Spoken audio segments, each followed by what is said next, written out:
Hi, my name is Khalid Sharif. I'm a consultant orthopedic surgeon with an interest in sports surgery, and today I'm going to do a video on sports injuries of the wrist on the same theme. I'm going to be talking about the anatomy, the diagnosis, differential diagnosis, and the treatment. So please, if you do like it, then do subscribe and give it a thumbs up. And let me know in the comments if you want any further subjects to address. So let's dive in. So injuries to the wrist in sports activities can be in the form of a strain or sprain, and these are very simple. You'll get pain for about a week. You treat it with splinting, non-steroidal anti-inflammatories, and some exercises. You can get fractures, usually of the distal radius or of the scaphoid from fall on the outstretched hand, and these are treated appropriately. It's outside the scope of this video, but what I want to concentrate today is on tendinitis.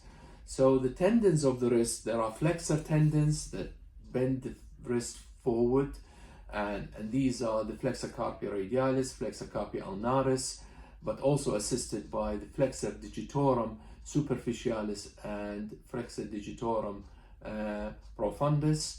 And the other tendons are the extensor tendons, which run in 6 compartments at the back of the wrist, which are the commonly involved ones. So the first compartment has the abductor pollicis longus, extensor pollicis brevis, the extensor carpi radialis longus and brevis, the extensor pollicis longus, the extensor digitorum and extensor indicis, the extensor digiti minimi, and the extensor carpi ulnaris. The most involved, the ones that I've seen commonly come here in the clinic are the ones with de Quervain syndrome, which involves the first dorsal compartment of the wrist. This one here, and this involves the abductor pollicis longus, extensor pollicis brevis, and the patient will come with pain on radial deviation of the wrist, on abducting the thumb, local tenderness, maybe you feel some crepitus, some swelling.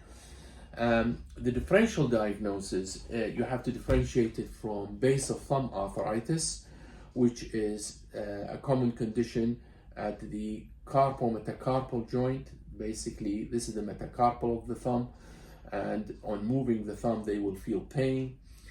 The other diagnosis, and to differentiate this, actually the base of thumb arthritis is done by grinding the thumb, moving it around like this with axial pressure down the thumb. They will feel severe pain, and you confirm the diagnosis with an x-ray. Whereas the de Quervain's, the test is a Finkelstein's test, which is flexing the thumb in and then wrapping the fingers around, and you basically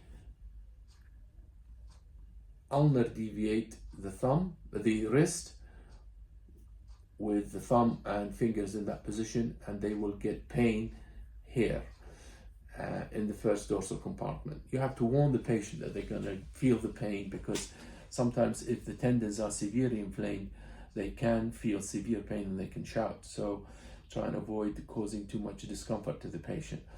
Now, the other differential diagnosis is the intersection syndrome.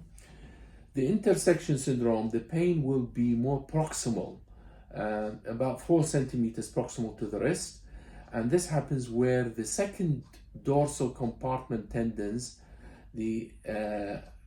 cross over the first dorsal compartment tendons, and they will feel the pain and tenderness, as I said, more proximally. The other differential diagnosis is Wartenberg syndrome, where there is pressure on the superficial branch of the radial nerve, and they will feel it about 8 centimeters more proximal to the wrist joint.